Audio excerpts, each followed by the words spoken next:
सव्यसिद्धि ध्रुवमचलमणोभवं गतिं पत्ते वोक्षामि समय पाहुड मृण्मो सुधकेवलीभरितं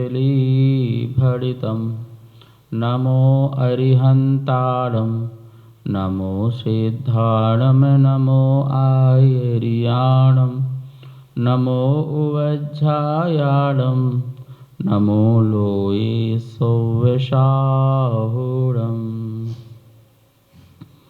समय सार परम मांगलिक ग्रंथ है। आचार्य कुंदकुंद देव द्वारा यह ईशापूर्व प्रथम शताब्दी में लिखा गया है। भगवान महावीर स्वामी की जो दिव्यवाणी परंपरा से आई है उसे उन्होंने अपने शब्दों के माध्यम से यहाँ पर संजोया है। प्राकृत भाषा में 415 कुल इसमें गाथाएँ हैं। अधिकार 9वां चल रहा है, जिसमें आज अपन देखेंगे 297 नंबर की गाथा, जहाँ पर आत्मा और बंध के पृथक्करण कब होता है तो बताया गया था।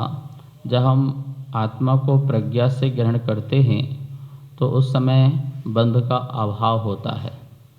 आइए पहले गाथा का उच्चारण करते हैं। पन्नाये घितव्यो जो चेदा सो अहम तू निश्चय दो अवशेषा जे भावा ते मध्य परित्ति नायव्वा पन्नाये घितव्यो जो चेदासो अहम तु निश्चयदो अवशेषा जे भावा ते मध्य परित्तिनायव्वा इस भाति प्रज्ञा ग्रहे कि मैं हूँ वही जो चेतता अवशेष जो है भाव वे मेरे नहीं यह जानना। पन्नाय घितव्यो प्रज्ञा के द्वारा ग्रहण करना चाहिए कि जो चेदा जो चेतने वाला है सो अहम तू निश्चय दो वह निश्चय से मैं हूँ। अवशेषा जे भावा शेष जो सभी भाव हैं ते मध्य परित्तिनायव्वा वे मुझसे भिन्न है ऐसा जानो। भाव मेरे चेतना के शुद्ध नहीं हैं ऐसा निश्चय दो निश्चय से जानो। क्या सच में मेरे भाव नहीं हैं तो वो किसके भाव हैं? क्या वो पुद्गल के भाव हैं? तो कथनचित पुद्गल के हैं और कथनचित आत्मा के हैं। पुद्गल के कैसे भाव हो सकते हैं? बोले पुद्गल के निमित्त से होते हैं इसलिए पुद्गल के हैं। जो जिसके निमित्त से होता है उसको उसमें डाल दिया जाता है, इसलिए कहेंगे जे भावः पुद्गलः। ये सभी भाव कैसे हैं? पुद्गल के। क्यों? पुद्गल कर्म का उदय ना होता और पुद्गल नौकर्म का निमित्त नहीं मिलता तो ये परिणाम ये भाव नहीं होते। तो पुद्गल नो कर्म हमको दिखा, हमको जानने में आया और हमने वह भाव किए पुद्गल नाम कर्म के उदय से। जो भी पुद्गल कर्म प्रगतियां हैं जैसे ज्ञानावरण दशरमणि आदि कर्म प्रगतियां हैं, मोहिनी कर्म प्रगतियां हैं, तो इन सब के उदय से हमने जो है ऐसे ऐसे परिणाम किए, ऐसी परिणति की है, ठीक है ना। इसलिए ये भाव मेरे भाव नहीं हैं क्योंकि इनमें पराधीनता दिख रही है। जब जब मेरे अंदर शुभ परिणाम आता है, जब जब मेरे अंदर अशुभ परिणाम आता है, उसमें कोई ना कोई बाह्य निमित्त अवश्य होता है। तो मैं तो बाह्य निमित्तों में बहता हूँ ना, और बहने के कारण वो परिणाम मेरा नहीं है। वही परिणाम मेरा निज भाव परिणाम है जो चेतता है, जो जगत के बाह्य पदार्थ मिलने पर भी बाह्य पदार्थों से प्रभावित नहीं होता है और उसके प्रभाव में बहता नहीं है। वो परिणाम निश्चय से परिणाम मेरे परिणाम हैं, वो शुद्ध परिणाम हैं। वही चेतता आत्मा मेरी चैतन्य आत्मा है। ऐसा चेतता हुआ, कैसा चेतता हुआ? ज्ञाता दृष्टा रूप में चेतता हुआ आत्मा ही मेरा आत्मा है। जानना देखना जीव का लक्षण है, वो लक्षण तो निगोदिया में भी है और निर्वाण में रहने वाले जीव में भी है, पर दोनों के जानने देखने में अंतर है। क्या अंतर है? वो देख रहा जान रहा है पर अपने ज्ञान को दूषित कर रहा है राग द्वेष आदि के परिणामों से, और एक सिद्ध भगवान भी देख रहे जान रहे पर वो वीत राग परिणाम किए हुए है, जिससे ज्ञान दूषित नहीं हो रहा है और आत्मा दूषित नहीं हो रही है। बोले प्रज्ञा से आत्मा को ग्रहण करो। तो कैसे प्रज्ञा से आत्मा को ग्रहण करो? कि जो चेतने वाला, जो चैतन्य है वह मैं हूं, जो चेताया जाए वो मैं नहीं हूं, जो जगा हुआ है वह मैं हूं, जिसे जगाया जाए वो मैं नहीं हूं। ठीक है ना? जो जगा हुआ शाश्वत जगा हुआ है वह मैं हूं, लेकिन जो मुझे जगाए बताए वो मैं नहीं हूं। जो मुझे ज्ञान बाहर से बोलो वो मेरा ज्ञान नहीं है। जो मेरे अंदर से ज्ञान प्रकट हो रहा है वह ज्ञान मेरा ज्ञान है। अवशेषा जे भाव, जितने भी अवशेष भाव हैं वो भाव मेरे नहीं हैं। बोलो क्रोध भाव किसका है? यद्यपि अशुद्ध निश्चय से ये चैतन्य के विकार हैं, अपने ही विकार हैं। ठीक है? कौन सा विकार है वो? अपना ही है। जैसे स्फटिक में बाह्य पदार्थ के निमित्त से वो लाल पीली आदि हो जाती है, तो देखा जाए वो स्फटिक का शुद्ध स्वभाव नहीं है लाल पीला, क्योंकि वो पर के प्रभाव से प्रकट हुआ है। लाल कपड़े के ऊपर स्फटिक रख दो तो स्फटिक कैसे हो जाएगी? लाल हो जाएगी।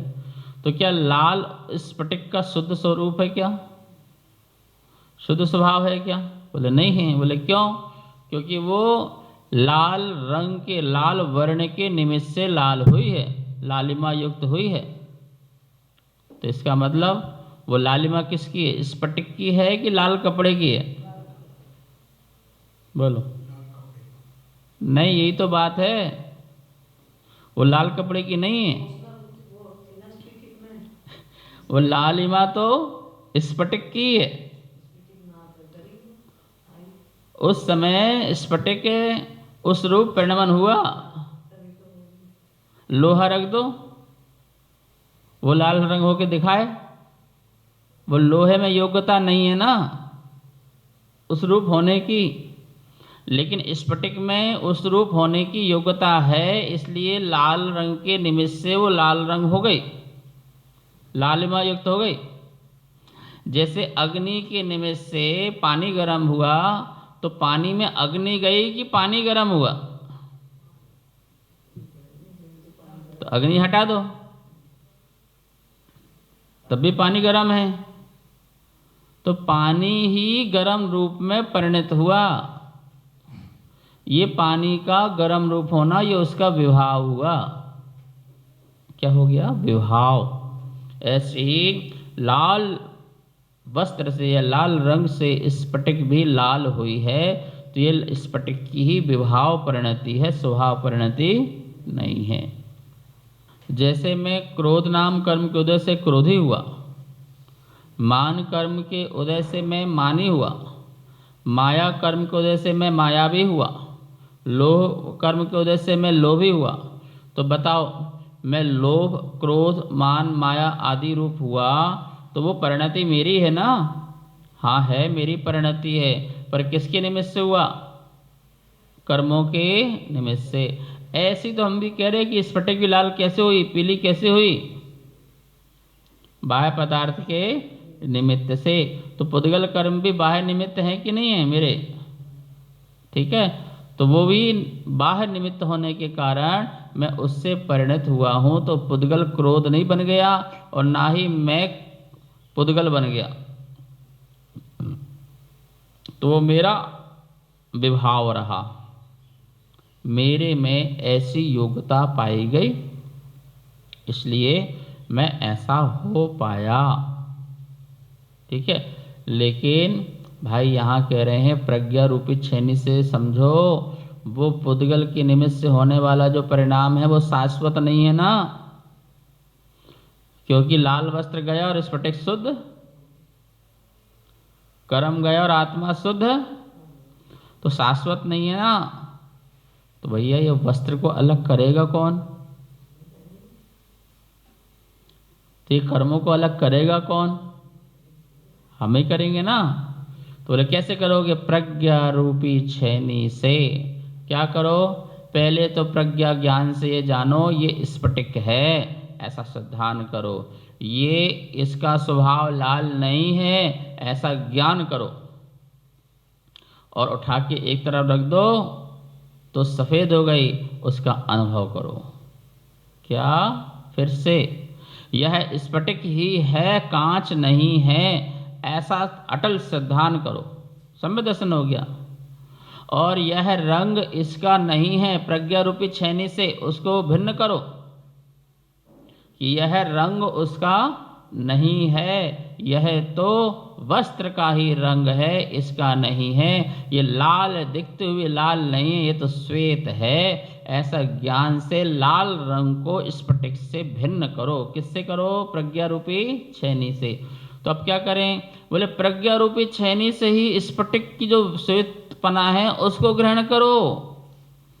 तो स्फटिक को एक तरफ उठाओ और उसका जो श्वेतपना है उसको ग्रहण करो, उसका अनुभव करो, उसका आनंद लो। बात समझ में आई? ऐसे ही यह आत्मा है, शरीर नहीं है, ऐसा आत्मा को श्रद्धान करो तो सम्यक दर्शन हुआ। और यह आत्मा क्रोध मान माया रूप नहीं है, ये इसका विभाव है, ऐसा प्रज्ञा रूपी छेनी से भेद विज्ञान करो। और जब उस राग द्वेष को बाहर निकाल के फेंक दिया तुमने छेनी से, तो जो शुद्ध आत्मा बची हुई है, वीतराग आत्मा बची हुई है, वह आत्मा को ग्रहण करो, अर्थात प्रज्ञा से उसे अनुभव करो। वही अनुभव शुद्धानुभूति है। कहा था ना मैंने, शुद्ध ज्ञान अनुभूति शुद्ध आत्मानुभूति है। शुद्ध ज्ञानानुभूति ही शुद्ध आत्मानुभूति है, और कोई अनुभूति नहीं है। ज्ञान के बिना कोई अनुभूति है क्या? और शुद्ध ज्ञान की अनुभूति हो गई तो वही आत्मा की अनुभूति। क्यों? क्योंकि ज्ञान और आत्मा अलग अलग पदार्थ नहीं है। ज्ञान ही आत्मा है और आत्मा ही ज्ञान है। इन पदार्थों को अलग नहीं कर सकते हैं। बताओ, कोई कर सकता है? कोई उसकी चीज को अलग नहीं कर सकता है जो उसकी पहचान है। अब अग्नि से उसकी उष्णता कौन अलग कर सकता है? निश्चय से आधार आधेय संबंध होते हुए ये एक है दोनों। व्यवहार से हम बोलते कि अग्नि का, उष्ण का आधार अग्नि है, लेकिन उस अग्नि को, उष्णता को अग्नि से अलग नहीं किया जा सकता, क्योंकि आधार आधे एक ही हैं। व्यवहार से आधार आधे अलग अलग पदार्थों में चलता है। आप बैठे हैं, आप आधे हैं, आप जिसमें बैठे वो आधार है। तो व्यवहार से ऐसा चलता है। निश्चय से मैं ही आधार हूं और मैं ही आधे हूं। कहाँ रहते हो? फलानी जगह रहते हो। कहाँ रहते हो? दिल्ली। तो पूरी दिल्ली में नहीं, कॉलोनी। तो पूरी कॉलोनी में नहीं, उसमें एक मोहल्ला, गली। तो पूरी गली में नहीं, एक मकान। तो पूरे मकान में, बोले नहीं, मकान में एक कमरा। तो पूरे कमरे में नहीं, एक बेड, सोफा। तो पूरे सोफा, पूरे बेड में, बोले नहीं, जितने हम बैठते उसमें। तो बताओ, तुम उसमें बैठते? बोले नहीं, उसमें नहीं बैठते। किसमें बैठते? शरीर में। शरीर में बैठते? बोले नहीं, शरीर में भी नहीं। बोले किस में बैठते हो? अपने में बैठते हैं, अपने आप में बैठते हैं। समझ में आ रही ना? तो कहाँ बैठे हो? आधार कौन सा है? शरीर आधार है, सोफा आधार है, जमीन आधार है, तुम्हारी गली आधार है, दिल्ली आधार है, देश आधार है, ये 3 लोग आधार है। क्या है तुम्हारा आधार? महाराज जी हमारा तो आधार कार्ड है, हमारा तो एक ही आधार है, आधार कार्ड, हमारी तो उसी से पहचान है। वो जब तक है तब तक हम भारत के नागरिक हैं, और जिस दिन वो गुम गया तो हमारी पहचान ही गुम गई। ओहो, तेरी पहचान एक कागज के टुकड़े से, तेरी पहचान कागज के टुकड़े से नहीं है, कर्म के टुकड़े टुकड़े करने से शुद्ध आत्मा की जो प्रकटता होगी उससे तेरी पहचान है। कागज के टुकड़े टुकड़े फेंक दो तो तेरी शरीर की पहचान नहीं होती है, और कर्मों के टुकड़े टुकड़े कर दो तो फिर तेरी पहचान संसारी नहीं होती है, फिर तेरी पहचान सिद्ध भगवान की होती है। कागज के जिस दिन टुकड़े फेंक दोगे तुम उस दिन संसारी नहीं कहलाओगे, उस दिन तुम्हारी पहचान साधु से होगी। किससे होगी? जिस दिन तुमने सारे कागज टुकड़े फेंक दिए उस दिन तुम रह क्या जाओगे? जमीन के फेंक दो, टुकड़े कर दो, आधार कार्ड टुकड़े कर दो, सारे कागज फेंक दो, अब तुम्हारा क्या अस्तित्व बचा? एक साधु महात्मा। देखो, साधु के आधार कार्ड नहीं होते, पैन कार्ड नहीं होता है, और ये क्या होते हैं? पासपोर्ट नहीं होता है, कोई वीज़ा नहीं होता है, ठीक है। दिगंबर संत के ये कोई कागज नहीं होते हैं, प्रॉपर्टी कागज नहीं होता है, कोई कागज, कोई हस्ताक्षर नहीं, कोई लेखन नहीं, लिखित रूप में कुछ भी उनका नहीं होता है। तो अलिखित में होता है तो बोले अलिखित में भी नहीं होता है, लिखित में नहीं है तो अलिखित में भी नहीं है। तो फिर साधु हो गए, फिर बचा क्या? कुछ भी नहीं बचा। बोले जैसे इन कागजों के रहित होने पर साधु हो जाते हैं, ऐसे कर्मों के रहित होने पर आत्मा सिद्ध हो जाती है, और साधु से ही सिद्धत्व की यात्रा हुआ करती है। प्रज्ञा रूपी छेनी से क्या करो? जो अवशेष भाव हैं उन अवशेष भावों का भी त्याग करो। उससे मैं भिन्न जो हूँ वह जो चेतने वाला हूँ, जो चैतन्य हूँ, जो मात्र जानता है, ज्ञायक है, ऐसा मैं आत्मा हूँ। मैं बालक नहीं, मैं ज्ञायक हूँ। बालक अज्ञानी, और मैं अज्ञानी नहीं, मैं तो ज्ञानी हूँ। राग को अपना मानने वाला ज्ञानी है, द्वेष को अपना मानने वाला ज्ञानी है, क्रोध को अपना मानने वाला ज्ञानी है। ये ध्यान रखना। महाराज जी हम तो नए से मानेंगे, तो नए से मान लो, तो मान लो तुम, लेकिन कथनचित तुम अज्ञानी हो। तुम ऐसी पर्याय को अपनी पर्याय मान रहे हो जिस पर्याय से तुम्हारा संसार बढ़ता है, जिस पर्याय से कर्म का बंधन बनता है, वृद्धि होती है, उस पर्याय में तुम दृष्टि क्यों दे रहे हो? पज्य मूढ़ा पर समयः, पढ़ो प्रवचन सार में स्वामी। पर समय में जो स्थित है वो पज्य मूढ़ पर्याय में मूढ़ है। पर्याय दृष्टि मात्र मिथ्या दृष्टि, और द्रव्य दृष्टि मात्र सम्यक दृष्टि। द्रव्य में जिसकी दृष्टि है वो सम्यक दृष्टि है, जिसकी मात्र पर्याय मात्र में ही दृष्टि है वो मिथ्या दृष्टि है। द्रव्य शाश्वत होता है, वह चैतन्य है, था, है और रहेगा, उस पर दृष्टि दो। और जो पर्याय है वो चैतन्य है, लेकिन पर्याय में कौन सी पर्याय है ये देखना। द्रव्य से निकलने वाली जो पर्याय है वो पर्याय कौन सी ये देखना। शुद्ध पर्याय है तो ग्रहण करने योग्य है तत्काल उस समय, और अशुद्ध है तो ग्रहण करने योग्य भी नहीं। ध्यान रखें, पर्याय से कभी पर्याय नहीं निकलती है, परिणाम से कभी परिणाम नहीं निकलता है।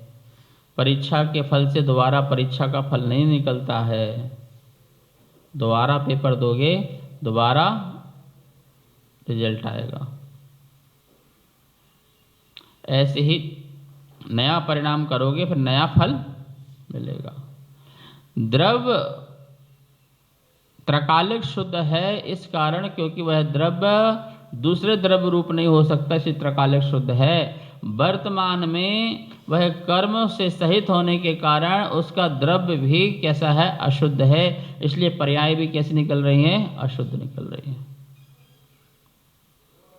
लेकिन यदि तुम द्रव्य को अशुद्ध देखते रहोगे, प्रज्ञा रूपी छेनी से तुम्हें द्रव्य की शुद्धता नहीं देखी, तो तुम्हारे अंदर कभी शुद्धता प्रकट नहीं होगी, कभी नहीं हो सकती। द्रव्य की अशुद्धता में ही मात्र दृष्टि रहेगी। यदि मिट्टी लगा हुआ सोना है और तुम्हारी दृष्टि मिट्टी में जा रही है, जबकि उसमें स्वर्ण भी है और तुम्हें नहीं दिख रहा है, तो ये बात ध्यान रखना, तुम्हें वह मिट्टी दिखेगी, सोना। द्रव्य में देखो कि ये मिट्टी नहीं, ये सोना है,